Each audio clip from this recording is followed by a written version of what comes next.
This is the Tory Leadership Election podcast, brought to you by Conservative Home. Welcome to the 9th Tory Leadership Election podcast. This is Paul Goodman, editor of Conservative Home, in conversation with Henry Hill, deputy editor of Conservative Home, and William Atkinson, assistant editor of Conservative Home. And we have a lot to talk about because on Monday next week, of course, we have the election result. And just talk us through the timetable for the result and what happens afterwards. So polls close at 5 p.m. this afternoon. They count over the weekend. The 1922 committee will announce the result at 12:30 on Monday. We don't know where. Previously, this has sometimes been a quite grand occasion, but I think we've elected enough leaders at this point that we're possibly not going to want to over-egg that particular pudding. Then on Tuesday morning, Boris Johnson is going to give a farewell address to the nation, after which he's going to fly up to Scotland in the prime ministerial plane. Liz Truss will also be flying there, I presume, by some less official means. Boris Johnson will give his resignation to the Queen at Balmoral. Liz Truss will kiss hands shortly afterwards. Liz Truss will then fly back in the ministerial plane. Boris Johnson is getting a megabus or whatever other means he chooses. And that will all happen in time for Liz Truss to deliver her first speech to the nation at 4 p.m. on Tuesday afternoon. After that, presumably she'll already have started on her reshuffle, but she will have her first PMQs on Wednesday, and then the government is off.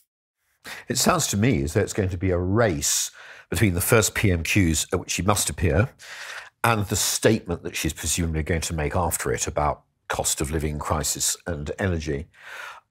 It's really a race between those two events and appointing the whole cabinet, won't it? She's got just the morning to at least get the main posts in place. Well, this is one of the great arguments that was made in favour of the prime ministerial plane, of course. I mean, you will inevitably, this has already started happening, there will be people saying, why can't she simply fly back from Aberdeen on a Ryanair flight, for £50 or whatever?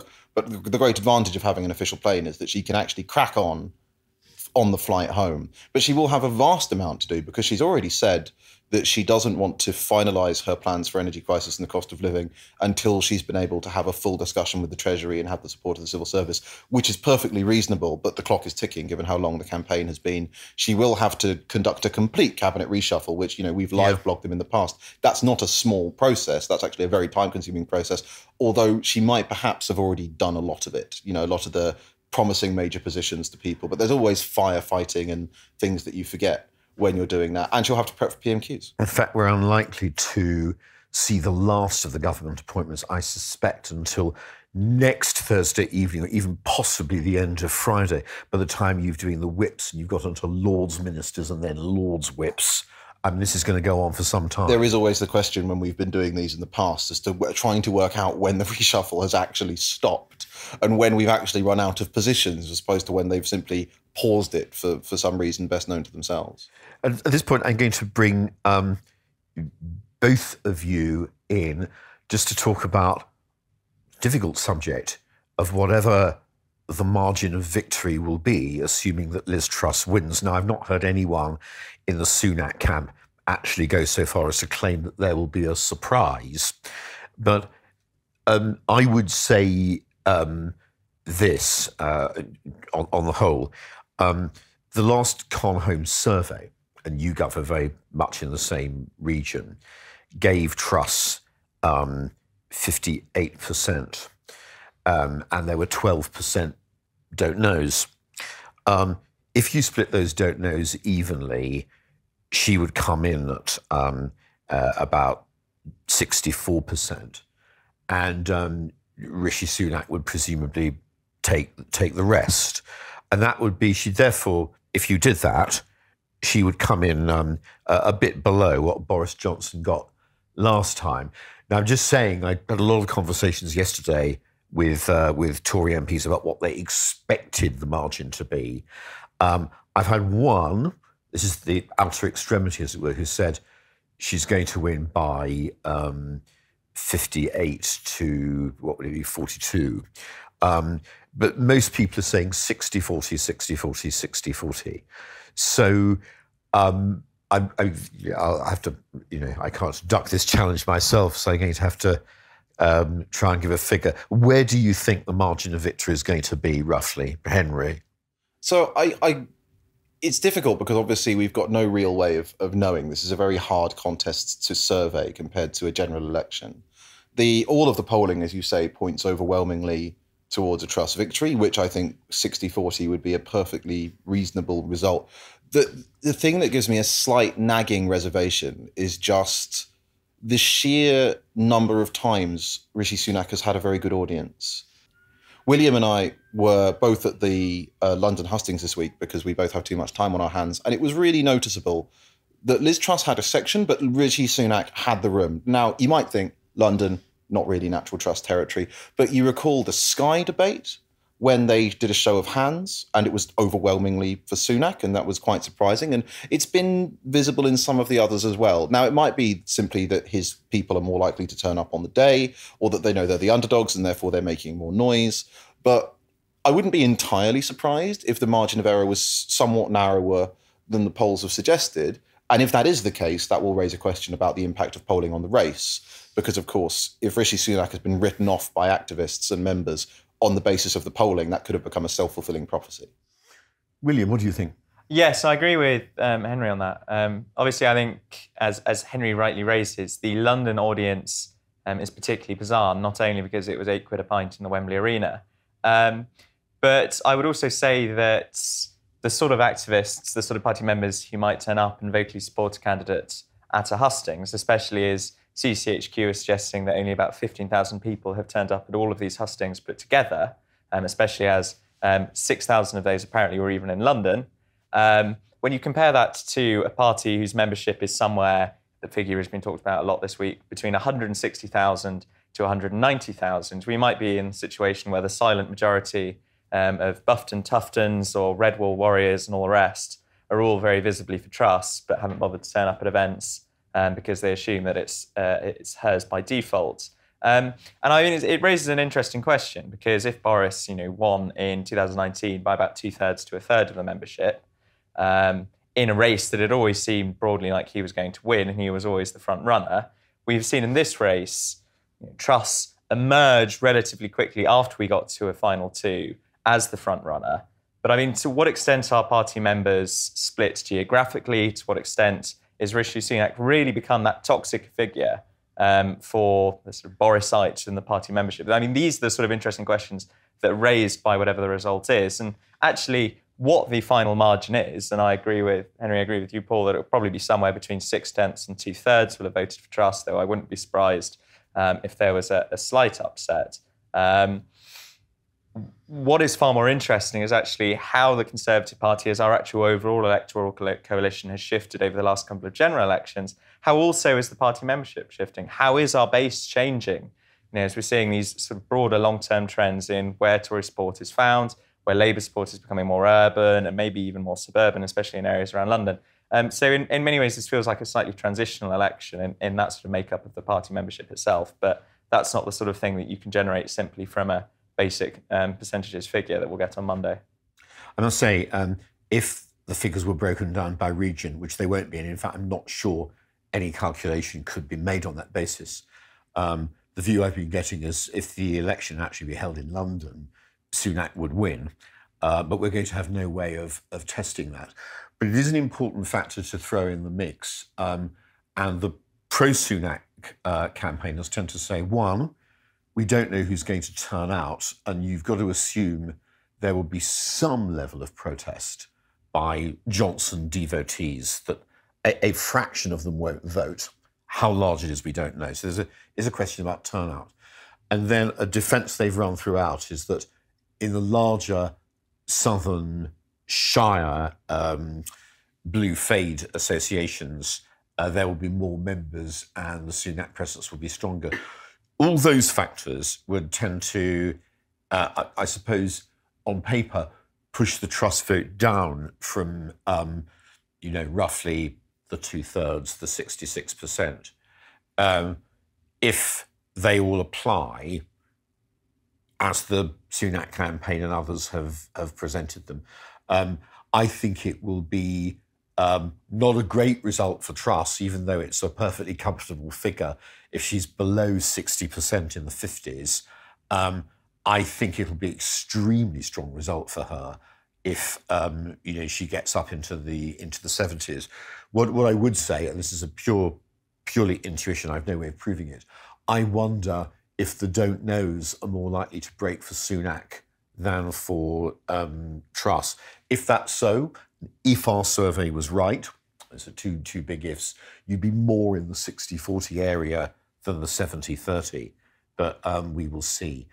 Just on that point, Paul, I mean, I know it's quite a big question, but if we had a substantial upset on Monday, and I don't know, to pluck a random set of figures out of the air, she won by a margin of, say, 52% to 48%, what would that do for her authority on entering Downing Street? Because we've got the sense that she wasn't initially the choice of MPs. She only overhauled Penny Mordaunt in the final ballot. And obviously, we've led the pack in tracing the declarations of MPs post receiving a final two. And now she has the support of a large number of MPs than Sunak.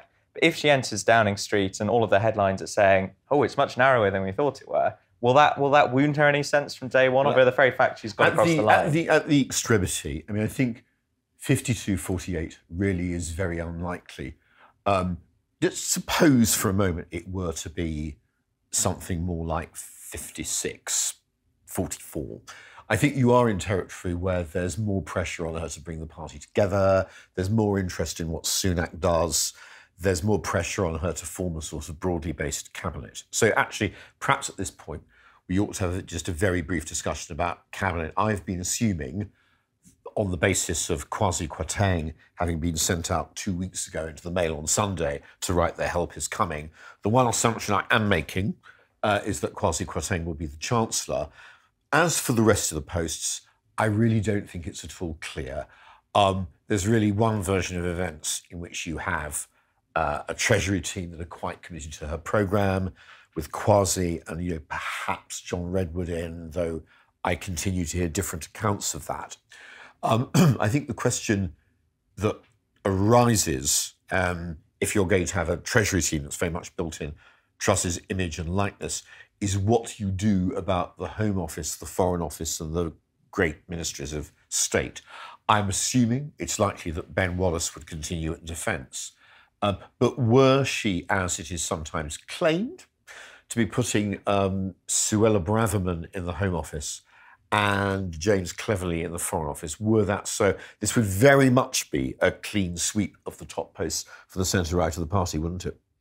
Oh, I think so. I mean, it reminds me of, Boris coming to office in 2019, then appointing Priti Patel to the Home Office on the basis that you can't be too right-wing on home affairs matters. And I think if, as you say, we had Suella Braverman, a vocal opponent of the ECHR in her own leadership bid, replacing Priti Patel at the Home Office, for example, along with James Cleverly, a clear Truss ally, I would think of that particularly boisterous part of the Tory coalition going to the Foreign Office, then, as you say, it would be a team built in Truss's image. But I mean, if she was really interested in building a coalition across the party, then I would not be surprised if a great office of state went to somebody who has people raising their eyebrows, whoever that necessarily is. I think that's would be better placed. But I think if, for example, the headlines of her first few cabinet appointments are Jacob Rees-Mogg as business secretary or chief secretary to the Treasury, etc., that's going to suggest that she's going to go in a very particular direction. If it's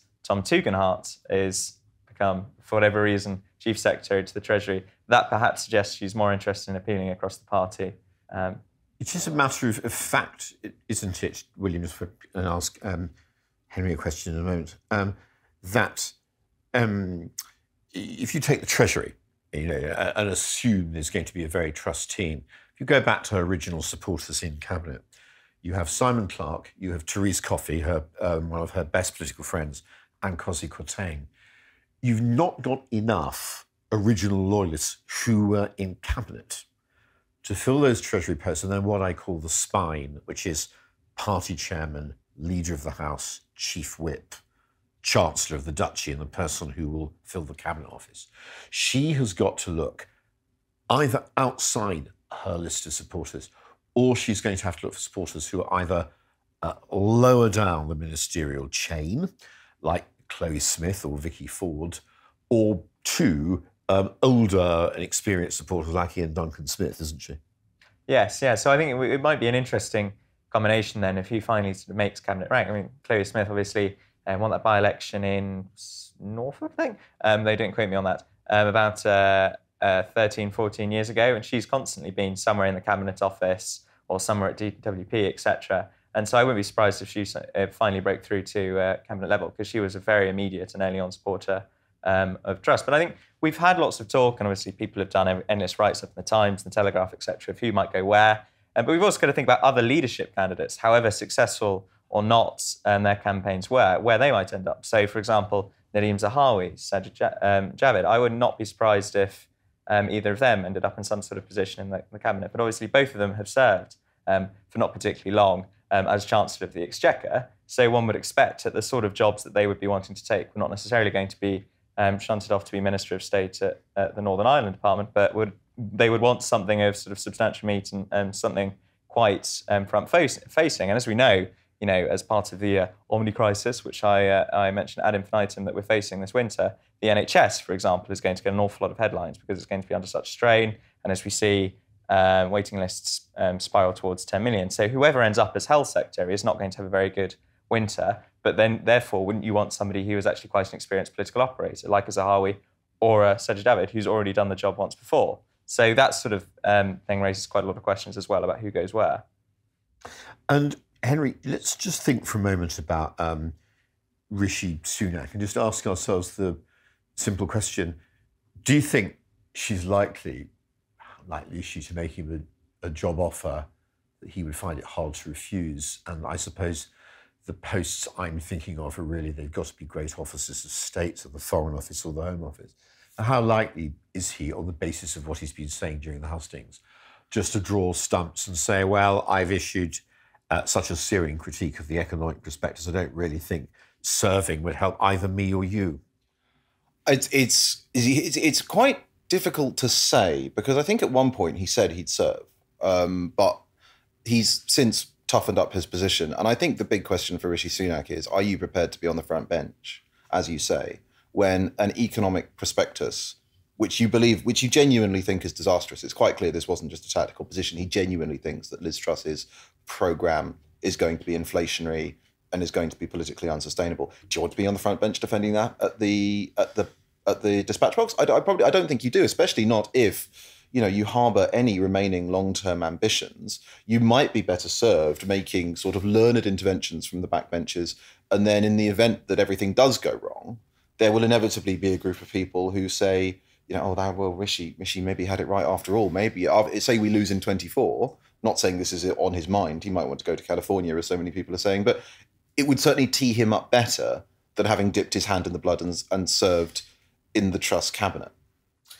And William, let's just go on, particularly in the light of the editorial you wrote this morning, to think about the challenges facing Liz Truss when she comes in.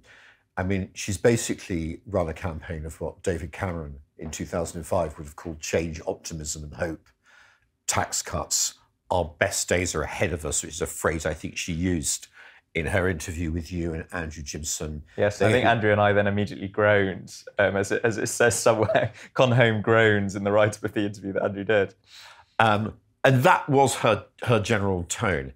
But it's very hard to reconcile the sunshine with the gloom that's coming down the track in one particular way, which has been very evident as the campaign's gone on, that she's had to retreat from her language about handouts, and that there is a sort of big bailout package coming.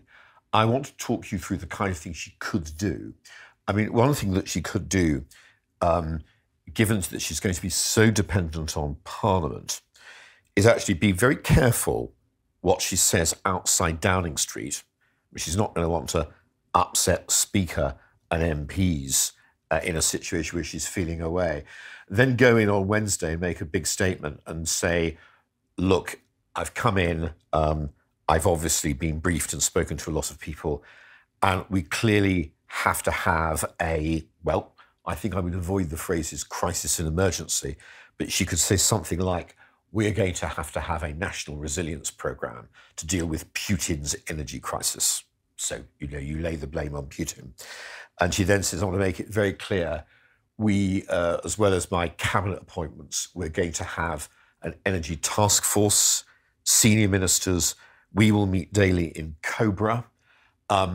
Everything that is going to be decided there will be driven through by my friend, the Deputy Prime Minister. This will be Therese Coffey, presumably. I will be making a national broadcast this evening, and we will be releasing our plan later in the week. We will be releasing our financial statement next week, because she's going to have to sort of move fairly fast. But we're treating this as a big national occasion, and there will have to be a very big buyout. And to that end, I'm inviting the leader of the opposition in for a briefing. I'm inviting the leader of the Liberal Democrats. I'm inviting Nicola Sturgeon. It's a very big, serious national problem we face. I will be talking to former prime ministers. I will call in my predecessor, who I've always supported, Boris Johnson. I will be speaking to my right honourable friend, the member for Maidenhead. I will even be, she wouldn't quite put it like this, prepared to talk to Gordon Brown.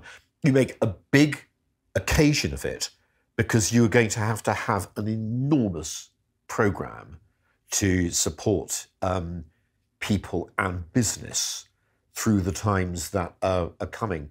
Do you think that's the sort of thing that she should do?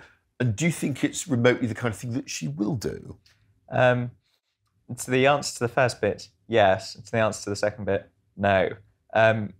Frankly, Liz Truss has got to the stage in this campaign where her approach to dealing with the oncoming energy crisis, as well as all the other simultaneous crises, etc., that we're facing, appears to be very similar to Nixon in 1968, saying, I've got a secret plan to end the Vietnam War. In that every time that somebody asks Truss about what she's going to do or about the scale of the crisis that she's about to confront, she obfuscates or speaks in basically telegraph-friendly sound bites. So I say no to rationing. Well, our new Prime Minister, as I'm sure various civil servants will tell her at some point next week, it might not be up to you whether we've got energy rationing this winter if Putin turns off the taps and all of a sudden all of Europe is fighting over a very small pool of gas. And so I don't imagine, from what she has so far said on the national campaign trail, that she is going to launch that kind of huge programme, coordinating various different figures with daily press conferences, COVID style, all the rest, or at least she isn't intending to at the moment, because otherwise her language would have changed much more profoundly much sooner as to whether she was willing to do anything like subsidising businesses or handouts. I mean, at the moment, what we have emerging from the Truss campaign and occupying the political comment pages of our newspapers is her still talking the language of, I have this mallet is called tax cuts, and I shall apply this to any situation we can find, whether that's spending 40 billion to cut VAT, or whether it's a proposal that I saw in the Telegraph either yesterday or the day before, where she's suggesting sort of cutting business rates for small and medium-sized businesses. Again, in the longer term, as a sound free marketeer, I've spent my time at the IEA summer programme, etc. I'm all basically in favour of this sort of thing, but it is not actually equal to the crisis that we're facing, which is, as you and I have often discussed, Paul, is essentially a wartime level of all of the signals are going wrong and all of a sudden we're going to have to find an awful lot of money to pay to bail people out, or we're going to be facing a profound crisis of capitalism. And Liz Truss doesn't really seem to have actually realised that. So rather than standing on the steps of Downing Street and saying, we shall fight them on the energy bills, we shall fight them on the windfall taxes, etc. on Tuesday, I think instead we're going to get some broad, telegraph-friendly sort of platitudes about tax cuts, and there is some support coming.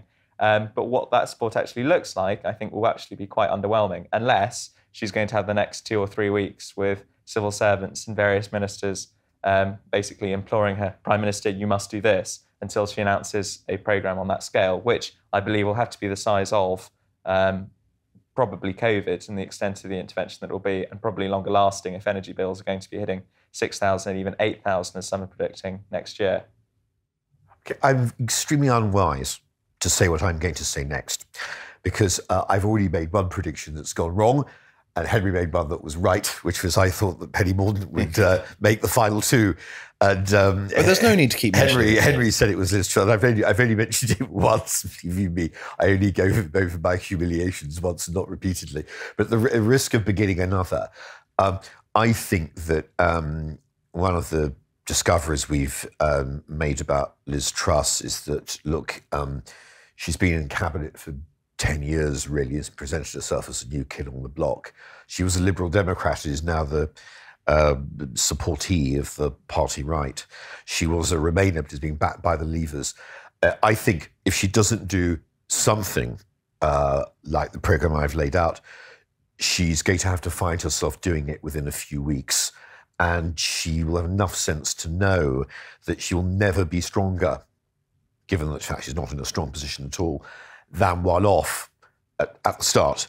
I'm not saying she's going to do all of what I said, but I suspect, and you can all tell me I'm wrong next week, I suspect she will come in and we will see a change of tone.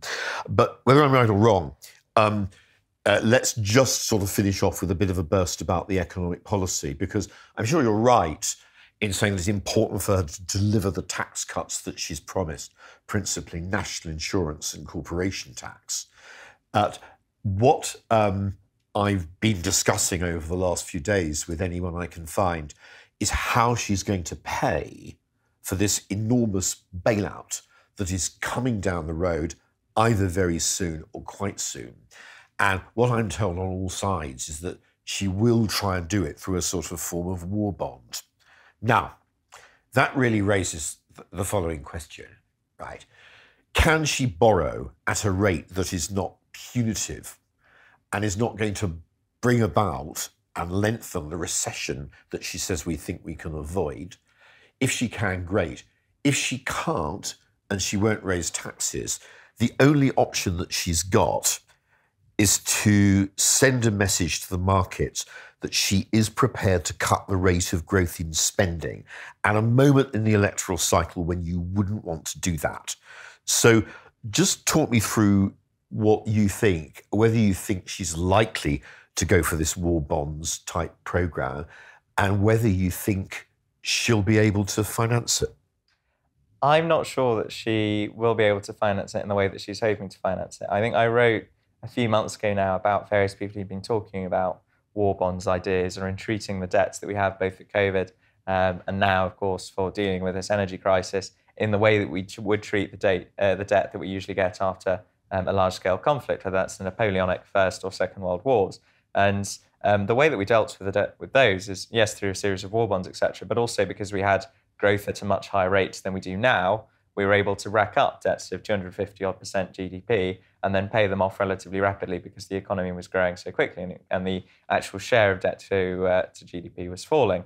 Unfortunately, we live in a country where growth is endlessly anemic, as Henry and I have endlessly gone on about our failure to build new houses, etc., etc.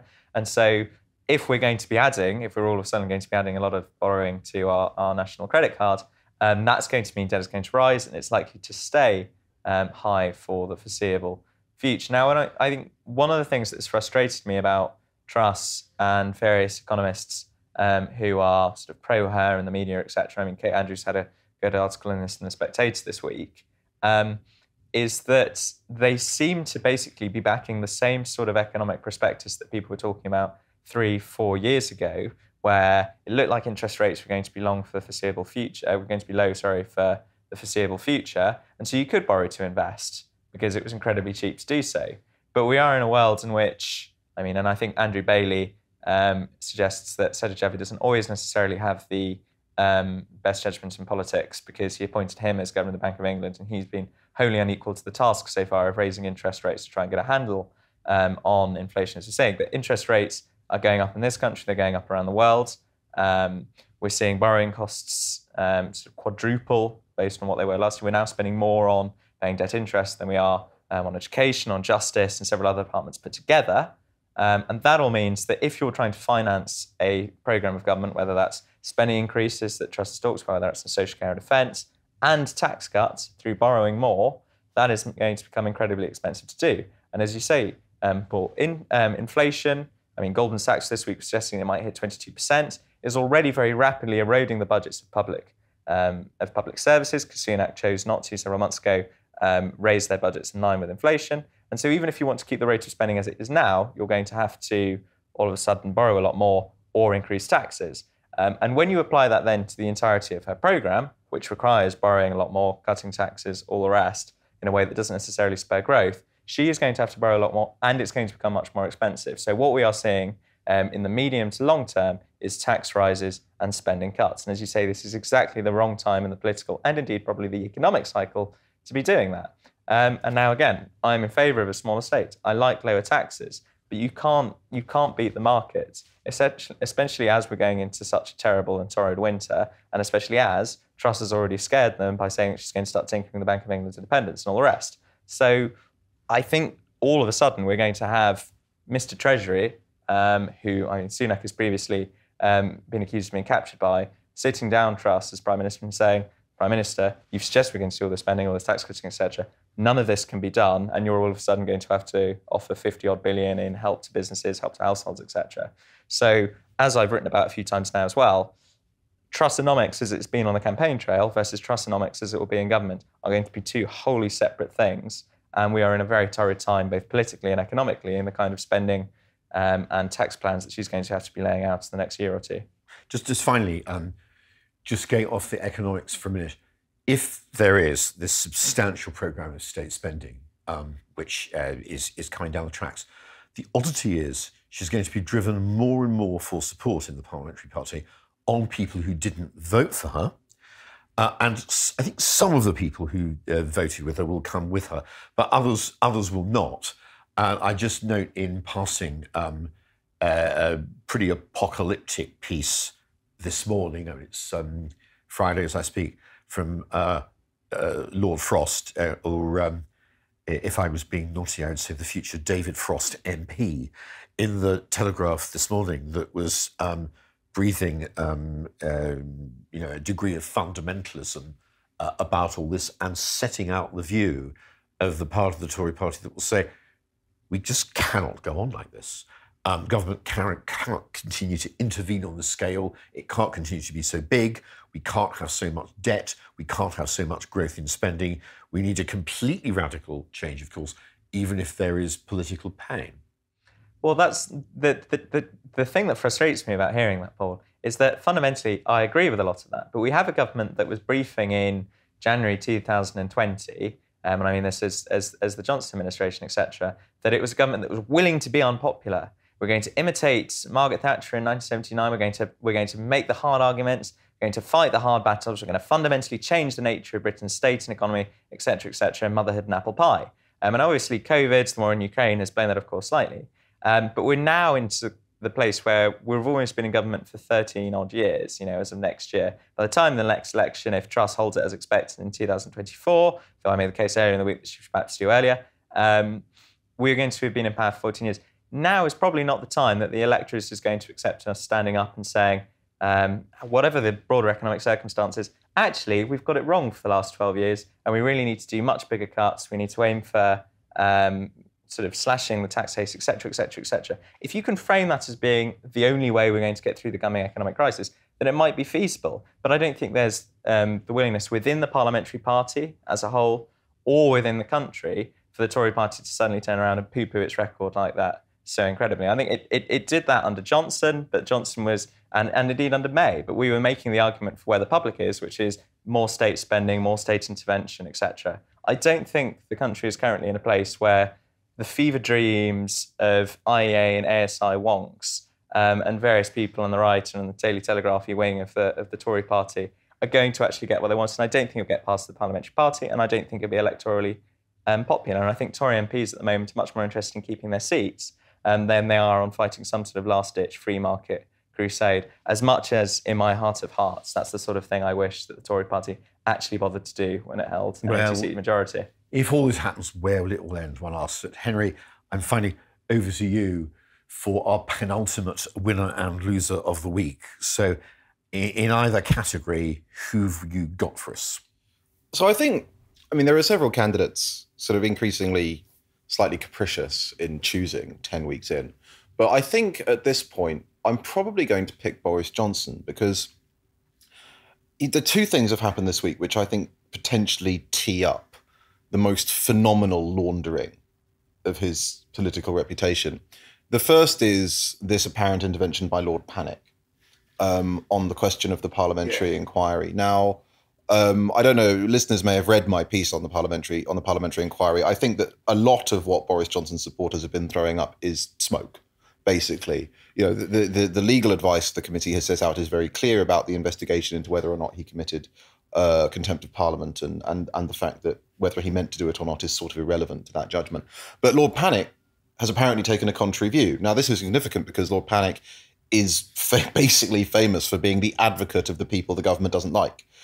He led for Gina Miller on the Miller 2 case that overturned the prorogation of Parliament, and he is, generally speaking, a very high-profile opponent of most of what the government is trying to do. So if he's delivered a pro-Johnson legal ruling, then that will be very beneficial to the Prime Minister, at least in optics terms, if not necessarily. Can I just try to decode this a bit? Sure. As far as I can see, what Panic seems to have said is, look, if the standard Boris Johnson is going to be judged by is having misled the House rather than deliberately misled the House, why, says Panic, ministers mislead the House of Commons all the time.